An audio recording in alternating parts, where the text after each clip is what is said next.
ലഹരിയാണ് കുട്ടികൾക്കല്ല ഇന്നത്തെ കാലത്ത്. പണ്ടത്തെ കേട്ടുള്ള കൂട്ടുകെട്ടുകളോ സഹകരണങ്ങളോ ഒന്നുമില്ല. ഇന്ന് മൊബൈലും ലഹരിയും മറ്റുള്ള കാര്യങ്ങളുമായി മുന്നോട്ട് പോകുന്ന കുട്ടികൾക്ക് വേണ്ടി മാത്രമല്ല, രക്ഷകർത്താക്കൾക്കുള്ള ചേർന്നുള്ള ബോധവൽക്കരണമാണ് കുട്ടികളിലേക്ക് പറഞ്ഞ് മനസ്സിലാക്കി കൊടുക്കുക. കാരണം അസുഖം വന്നിട്ട് ചികിത്സിക്കുന്നതിനേക്കാളല്ലേ അസുഖം വരാതിരിക്കുന്നത്. ഇന്നത്തെ ഭക്ഷണ രീതികളും നമ്മൾ പോകുന്ന കാര്യങ്ങളും കാലാവസ്ഥയും എല്ലാം നമ്മളെ അസുഖങ്ങളിലേക്കും രോഗങ്ങളിലേക്കും നമ്മളെ തള്ളിവിടുകയാണ്. അപ്പോൾ മരുന്ന് കഴിക്കാതെ എങ്ങനെ മുമ്പോട്ട് പോകാം? അപ്പോൾ കുറച്ചൊക്കെ ആരോഗ്യ പ്രശ്നങ്ങളുണ്ടാവാം.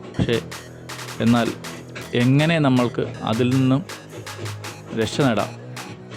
മരുന്നുകൾ ഇല്ലാത്ത കേരളം, മനസ്സുഖമുള്ള കേരളം, അതാണ് നമ്മുടെ പുതിയ ഒരു വാചകമാവട്ടെ. ലഹരി വിമുക്ത കേരളത്തിന് വേണ്ടി നമുക്ക് ഒരുമിച്ച് കൂട്ടായി നിൽക്കാം. ലഹരി ഒഴിവായാൽ പകുതി അസുഖം മാറുമെന്നാണല്ലോ. അപ്പോൾ അതുകൊണ്ട് നിങ്ങളെല്ലാം ഇത് മാക്സിമം ഷെയർ ചെയ്യുക, കുട്ടികളിലേക്ക് എത്തിക്കുക.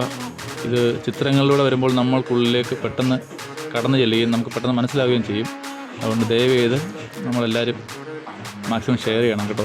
ഓക്കെ, നമ്മുടെ ശിവൻ ചേട്ടൻ്റെ കലാപരിപാടി കണ്ടതില്ല, ശിവൻ കിടമ്പനാട്. ഓക്കെ,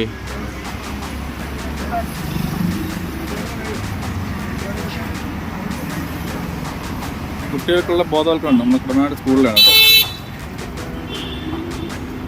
പുക വലിച്ചാൽ പുകഞ്ഞു പോകും കേട്ടോ. മദ്യം, സിഗരറ്റ് ഉണ്ടോ, കള.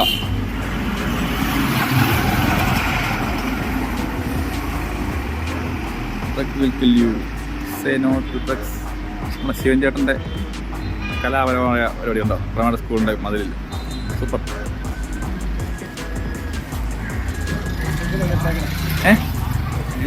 ഓക്കെ,